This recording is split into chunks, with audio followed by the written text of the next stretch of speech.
Well, it's October 25th. I'm back over to check on my semi. I got the new timing cover on. And I got valve cover off the top. I don't know if you see it here or not. Oil pan off on the bottom. Timed up all the gears and stuff in there. Starting to go back together, he says. They're all on break right now, so it's kind of quiet. There's the fan, the radiator.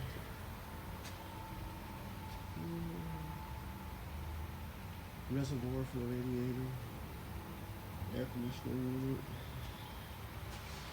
Alternator. Pan.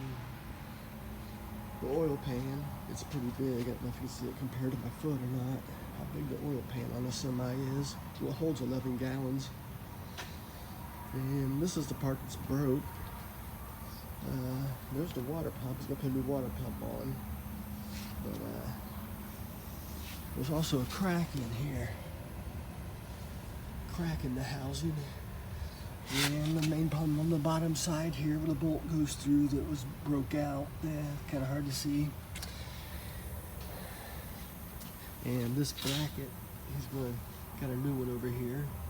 The bolts are broke off and really couldn't get it apart. So he's gonna have to hammer that apart to get the water pump off of there. Has to send the water pump in for a core charge. Let's put a new water pump on it. Here's the new bracket that goes around that water pump.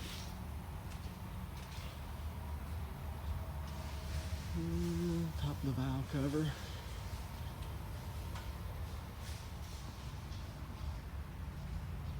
So they're thinking maybe by Wednesday. This is Monday.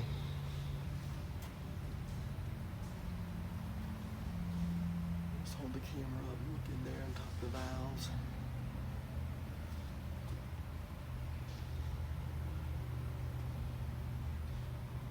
So I wonder what this bill's gonna be,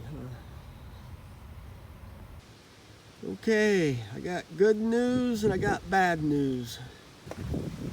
Good news is I got my truck back. This housing's all new here. It all had to come off. And yeah, of course the radiator and all that stuff was out of it. I'll walk around the other side, show you some more new parts. But the bad news is it was $8,012. They had 40 hours of labor at $115 an hour, which isn't that bad for our area. And I don't know, like $3,198 in parts or something like that. So total bill, $8,012. They had it, let's see, 9 days. And it's too wet to do corn right now. This bracket's new here too. You probably can't see my hand. But you can just kind of see all the shiny stuff. Well, you see how it was tore apart. Now everything's all back together. How crowded it is in there. But yeah, still wet. Too wet to do corn. It's windy right now. I hope you can hear me. So it's gonna rain here in about 2 hours. Probably all I got time to do is hook up to my semi, and I'll probably go ahead and put it in the barn. Hook up to the trailer, I mean. And then what I do January and February and March, well, I haul all the beans and corn out of this bin and 2 other bins. I didn't get to do that this year on the trail. I sold what corn and beans I put in the bin. I sold it in December and January so I could start the trail. So I'm hoping to hold on to stuff a little longer and hopefully get a little bit better price. So I'm gonna put the semi and stuff in the barn, just clean things up a little bit. Yeah. Just had a ride in the Model T with Michael Johnson here in Richmond, Indiana.